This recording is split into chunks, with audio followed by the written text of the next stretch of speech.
नमस्कार सभी को। मैं Navneet Gautam classes of physics में आप सभी का स्वागत करता हूं। तो ये आज का lecture Aristotelian physics last class में हमने पढ़ी थी। इससे पहले लेक्चर में आपने अरिस्टोटेलियन फिजिक्स ऑन मोशन पढ़ा है ना। उससे पहले लेक्चर में अरिस्टोटेलियन फिजिक्स ऑन यूनिवर्स पढ़ा, ठीक है। और उससे सबसे पहला लेक्चर आपका इंट्रोडक्शन का था। तीनों ही लेक्चर में आपको कोई दिक्कत नहीं होगी, है ना। कोई प्रॉब्लम हो तो आप पूछ सकते हैं कमेंट बॉक्स में। बाकी इसके बाद जो अगली थ्योरी है उसका नाम है थ्योरी ऑफ इम्पेटस। इम्पेटस क्या है मैंने बताया था, एक फोर्स है ना। तो थ्योरी ऑफ इम्पेटस क्या है, एक फोर्स से रिलेटेड थ्योरी है। और कौन से फोर्स से रिलेटेड थ्योरी है, जो फोर्स प्रोजेक्टाइल मोशन में जिसकी नीड होती है। प्रोजेक्टाइल मोशन क्या होती है, जिसे आप हिंदी में कहते हैं प्रक्षेप्य गति। आप पढ़ के आए होंगे 11th क्लास में। ये प्रोजेक्टाइल मोशन प्रक्षेप्य गति क्या होती है। तो जब किसी पिंड को, है ना, किसी बॉडी को किसी एंगल पर फेंका जाता है तो इस तरीके से मोशन होती है ना, धनुषाकार, चापाकार, है ना। उस मोशन को ही आप क्या कहते हैं, प्रोजेक्टाइल मोशन, ठीक है। इस तरीके से आप देख सकते हैं, ये बिंदु ए है, ये बिंदु बी है। ए से आपने किसी वस्तु को फेंका किसी एंगल पर, कोण पर, तो इस तरीके से वो ए से बी पर जाके गिरेगा। तो जो मोशन है ये कहलाती है, क्या कहलाती है मोशन, प्रोजेक्टाइल मोशन, ठीक है। और जिस वस्तु को फेंकते हैं उसे कहते हैं प्रोजेक्टाइल। प्रक्षेप्य गति से कहते हैं, जिस वस्तु को फेंकते हैं उसे कहते हैं प्रक्षेप, ठीक है। ये सब बेसिक इन्फॉर्मेशन 11th क्लास में आपने पढ़ी होगी। तो प्रोजेक्टाइल मोशन या प्रक्षेप्य गति कैसे होती है, अरस्तु ने इसे एक्सप्लेन किया, है ना। अरिस्टोटल ने भी इसे एक्सप्लेन किया। तो उनकी जो थ्योरी है उस थ्योरी में कुछ कमियां थी, है ना। देखो, थ्योरी ऑफ इम्पेटस पढ़ने से पहले मैं आपको एक बात बता दूं, जो अरस्तु कहते थे प्रोजेक्टाइल मोशन के बारे में, उन्होंने कैसे एक्सप्लेन किया था।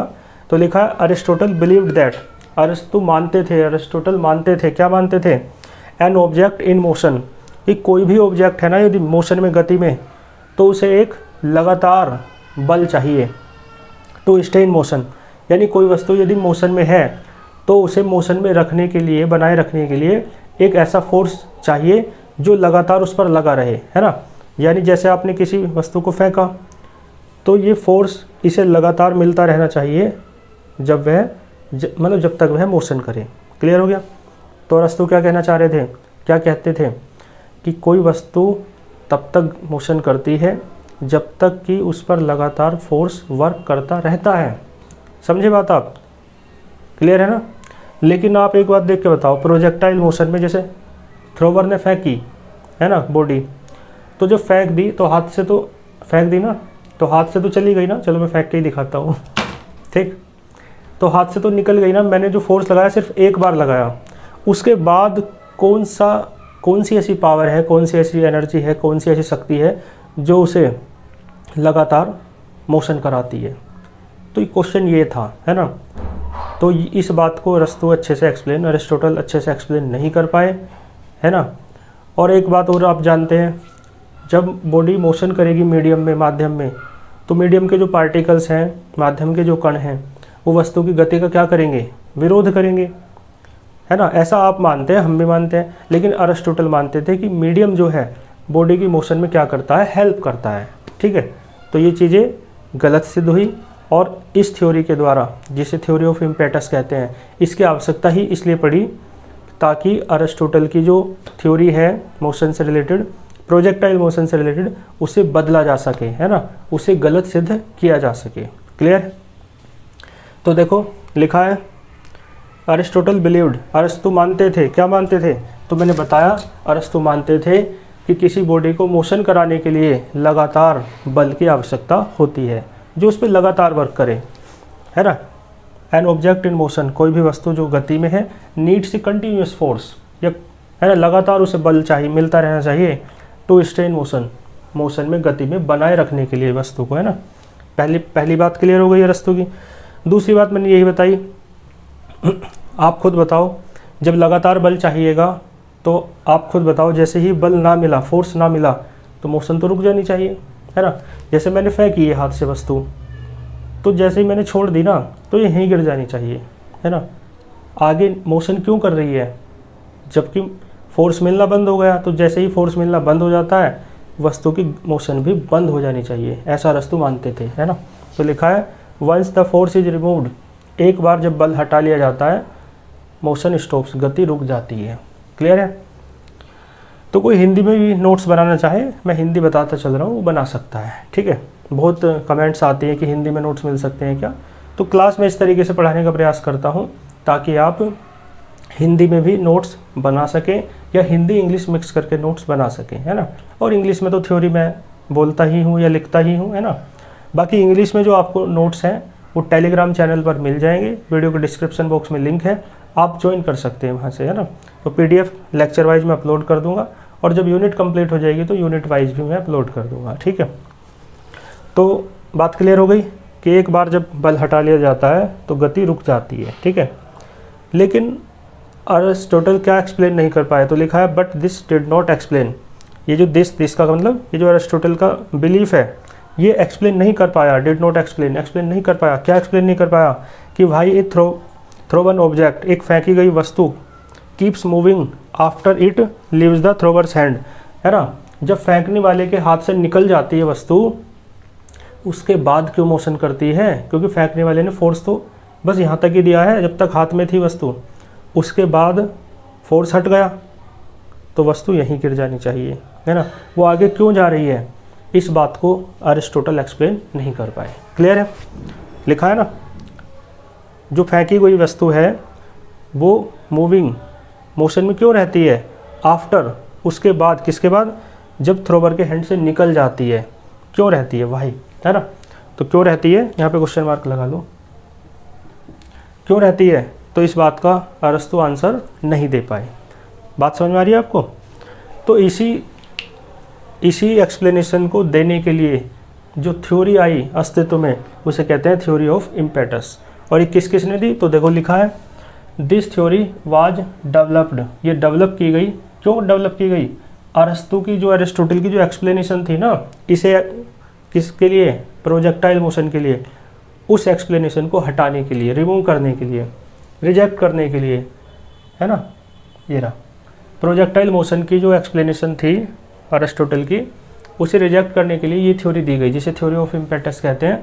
एंड टू एक्सप्लेन, और एक्सप्लेन करने के लिए, क्या एक्सप्लेन करने के लिए, प्रोजेक्टाइल मोशन को एक्सप्लेन करने के लिए ये थ्योरी दी गई। क्लियर है। देखो दिस थ्योरी वाज इंट्रोड्यूस्ड, ये थ्योरी इंट्रोड्यूस की गई किसके द्वारा, जोहन फिलोपोनस इन सिक्स्थ सेंचुरी, 6ठी शताब्दी में, है ना। क्लियर है। कब हुए अरस्तु, 384 से बताया था ना मैंने, 322। क्लियर है। तो यानी 322 साल पहले, तो मतलब ईसा से 322 साल पहले उनकी मृत्यु हो गई, ठीक है। अब फिर ईसा जन्म हुआ ईसा मसीह का 300 साल बाद अरस्तु के, है ना। फिर उसके भी 600 साल बाद, यानी ये जो थ्योरी आई, इसकी थ्योरी की जो बात की लगभग 922 साल बाद, है ना, बात हुई जोहन फिलोपोनस के द्वारा, किस थ्योरी की, थ्योरी ऑफ इम्पेटस की। तो 900 साल तक अरस्तु की बात चलती रही, है ना। ऐसा ही ये इतिहास है। ये क्या है, रिव्यू ऑफ हिस्टोरिकल बैकग्राउंड, है ना, ऑफ मैकेनिक्स। मैकेनिक्स या फिजिक्स का जो बैकग्राउंड है, हिस्टोरिकल बैकग्राउंड, उसका रिव्यू हम ले रहे हैं। उस सिलेबस में जो टॉपिक लिखा है वो हम पढ़ रहे हैं, ठीक है। और ये पता होना चाहिए, है ना। कहते हैं ना कि बुनियाद यदि मजबूत होगी तभी तो भवन शानदार होगा, तो बुनियाद है ये, है ना। तो ये हम नींव बना रहे हैं। तो बात समझ में आई। तो 6ठी शताब्दी में इन्होंने बताया और उसके बाद कई वैज्ञानिकों ने इसमें योगदान दिया और फाइनली इसे जो सूत्रबद्ध किया, फॉर्मूले में पिरोया, वो किसने पिरोया, इस्टेब्लिश्ड, है ना, स्थापित किया, किसने, जीन बुरिडन ने। कौन सी शताब्दी में, 14वीं शताब्दी में। देखो कितने साल बाद, वो 6ठी शताब्दी में और 800 साल लगे इसे फॉर्मूले में पिरोने में, है ना। तो अरस्तु के 8 दूनी 16 1700 साल बाद ये थ्योरी पूर्ण रूप से विकसित हो पाई, है ना। तो कितने लंबे समय लग रहा है। तो आप एक बात देख सकते हैं कि विज्ञान ने, है ना, जितनी उन्नति पिछले 2000 सालों में की थी ना, उतनी ही उन्नति विज्ञान ने, उससे कहीं अधिक उन्नति विज्ञान ने 20 सालों में कर ली है ना। 2000 के बाद 2025 आज चल रहा है, 25 सालों में, 20-25 सालों में इतनी तरक्की विज्ञान ने की है कि अब हम आर्टिफिशियल इंटेलिजेंस तक पहुंच गए हैं, है ना। आर्टिफिशियल इंटेलिजेंस अपने आप में एक क्रांति का नाम है ना। वो सुपर कंप्यूटर से भी 10,000 गुना तेज है ना। कोई भी सुपर कंप्यूटर जो है भारत में या पूरे विश्व में उससे भी 10,000 गुना तेज। तो आर्टिफिशियल इंटेलिजेंस क्या है, और ये सब चीज़ें देखो कितनी उन्नति को प्राप्त हो रही है, क्वांटम मैकेनिक्स है। तो ये बहुत आगे जाने वाला है साइंस, है ना। 2000 के बाद बहुत तेज़ी से चीज़ें बदल रही हैं, आने वाला युग बहुत अलग होने वाला है और 10-20 साल बाद, ठीक है। तो बात समझे आप। तो मैंने कहा कि 2000 सालों में जितनी तरक्की की उतनी 20 सालों में विज्ञान ने उससे अधिक तरक्की कर ली है। तो ये जीन बुरिडन ने वो 14वीं शताब्दी में इस थ्योरी को सूत्रबद्ध किया, है ना, फॉर्मूले में पिरोया, इस्टेब्लिश किया, ठीक है। अरिस्टोटल की बात मैंने बताई दी, क्योंकि अरिस्टोटल की बात नहीं पता होगी तो इस थ्योरी को एक्सप्लेन नहीं कर पाएंगे हमें ना, क्योंकि पहले जिसने जो कहा उसका तो पता होना चाहिए। तो अब देखो आगे लिखा है,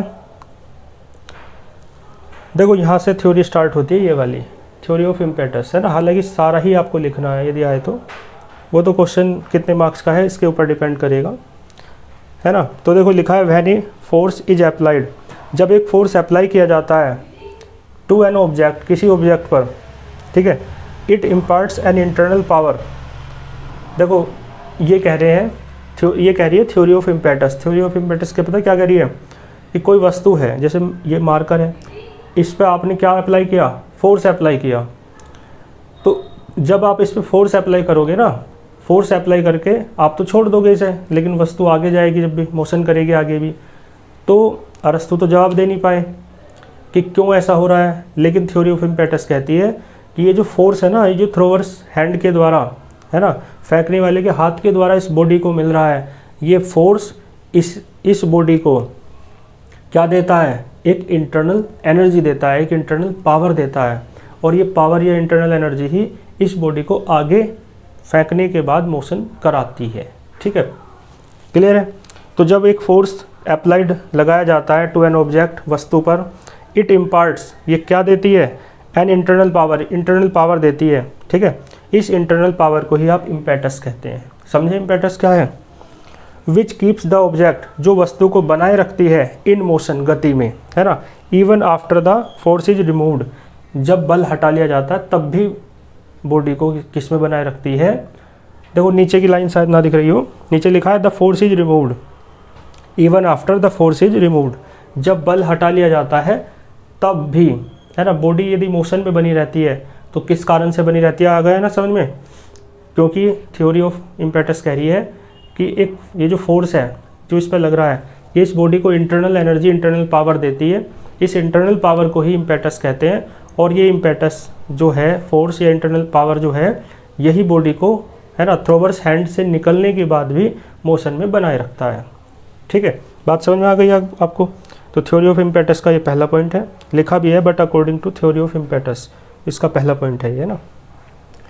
और है ना, एक लाइन में यदि इम्पेटस की डेफिनेशन देनी हो, वेरी शॉर्ट में कई बार आ सकता है, तो impetus is a motive force, है ना, एक फोर्स है, मोटिव, है ना। इलेक्ट्रोमोटिव फोर्स सुना था ना, विद्युत वाहक बल, तो ये वाहक बल है, मोटिव फोर्स है, वाहक बल। ये किसे ले जाता है, ये एनर्जी है ना, और ये बॉडी को अब एनर्जी के साथ, है ना, बहा के ले जाता है, मोशन कराता है। तो इम्पेटस क्या है, मोटिव फोर्स है, इम्प्लांटेड इनटू मूविंग बॉडी, जो मूविंग बॉडी है ना उसे दिया जाता है, जो है ना। कौन सा मोटिव फोर्स है, जो मूविंग बॉडी को दिया जाता है, ठीक है। मूविंग बॉडी को मैंने बताया, ये वाली मोशन जो मूविंग बॉडी करती है उसे कहते हैं प्रोजेक्टाइल या प्रक्षेप कहते हैं हिंदी में ना। तो इम्पेटस एक मोटिव फोर्स है, वाहक बल है ना, जो दिया जाता है मूविंग बॉडी को या प्रोजेक्टाइल को, यानी कि गतिशील वस्तु को या प्रक्षेप को, बाय द थ्रोवर, फेंकने वाले व्यक्ति के द्वारा। मैं फेंक रहा हूँ ना तो मेरे द्वारा तो दिया जाएगा। अकॉर्डिंग टू बुरिडन, जीन बुरिडन जो 14वीं शताब्दी में हुए वैज्ञानिक, ये लिखा है, ये लिखा, उन्होंने इम्पेटस को सूत्रबद्ध किया। तो किस तरीके से किया, impetus is a variable quantity, है ना, वेरिएबल समझते हो ना, चर जिसकी वैल्यू बदलती रहे, ये एक ऐसी क्वांटिटी है, वेरिएबल क्वांटिटी है। हुज फोर्स इज डिटरमाइंड, जिसका फोर्स जो है, जिसका जो बल है, इज डिटरमाइंड, निर्धारित किया जा सकता है, ये निर्धारित किया जाता है किसके द्वारा, बाय स्पीड, एक तो स्पीड के द्वारा, और क्वांटिटी ऑफ मैटर, है ना, पदार्थ की मात्रा के द्वारा in moving body, moving body की पदार्थ की मात्रा कितनी है, यानी मूविंग बॉडी का वेट कितना है और उसकी स्पीड कितनी है, इन दो चीज़ों पर डिपेंड करता है ये फोर्स जिसे आप इम्पेटस कहते हैं। ठीक है, मोटिव फोर्स है जो, तो यानी इम्पेटस बराबर हो जाएगा वेट इंटू स्पीड। स्पीड के भी डायरेक्टली प्रोपोर्शनल है, ठीक है, और वेट के भी डायरेक्टली प्रोपोर्शनल है। आप खुद देखो, स्पीड बढ़ेगी यदि, तो स्पीड कब बढ़ेगी, जब ये वाला फोर्स जो लगाया जा रहा है थ्रोवर्स हैंड के द्वारा वो ज़्यादा होगा, ठीक है ना, और उसी फोर्स को इम्पेटस कहते हैं। तो स्पीड है ना कि क्या हो जाएगा, डायरेक्टली प्रोपोर्शनल। स्पीड तब ज़्यादा होगी जब ये फोर्स ज़्यादा लगाओगे, तभी तो बहुत तेज़ी से जाएगी वस्तु। और वेट यदि ज़्यादा है तो दूर तक फेंकना है या स्पीड को बनाए रखना है या तेज़ स्पीड से जानी चाहिए वस्तु, ऐसा आप चाहते हैं, है ना। वेट ज़्यादा है तो ज़्यादा फोर्स लगाना पड़ेगा, वेट कम है तो आराम से फेंक दोगे। बात समझ में आ रही है ना। तो इसका सीधा सा मतलब क्या है कि वेट ज़्यादा है तो इम्पेटस, ये जो फोर्स लगाना पड़ेगा आपको, ये भी ज़्यादा होगा। तो दोनों ही डायरेक्टली प्रोपोर्शनल हैं, वेट भी इम्पेटस के और स्पीड भी इम्पेटस के। तो इम्पेटस बराबर इस वेट इंटू स्पीड है ना, इस तरीके से आप कह सकते हो। ये ठीक ठीक आपने पढ़ा है ना, लीनियर मोमेंटम, रेखीय संवेग P बराबर m इंटू वी।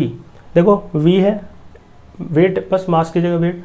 इसका मतलब है ये कहीं ना कहीं काफ़ी हद तक लीनियर मोमेंटम वाला जो कॉन्सेप्ट न्यूटन के बाद आया उससे मिलता जुलता है ना। और ये न्यूटन से बहुत पहली बातें हो रही हैं, कई सौ साल पुरानी है ना। ठीक है जी, क्योंकि ये तो 14वीं शताब्दी है, 1300 कुछ चल रहा है ना जब ये बातें हो रही हैं। न्यूटन तो 15वीं-16वीं शताब्दी के वैज्ञानिक हैं। तो देखो क्या लिखा है, डायग्राम से आप इसे समझ सकते हैं। प्रोजेक्टाइल है, जैसे कि ये मार्कर मेरे लिए प्रोजेक्टाइल है और मैं फोर्स लगा रहा हूँ, तो फोर्स इधर से लगेगा। फेंकने से पहले की स्थिति है, अभी तक फेंका नहीं है ना, तो फोर्स लग रहा है और प्रोजेक्टाइल आगे की तरफ जाने के लिए तैयार है।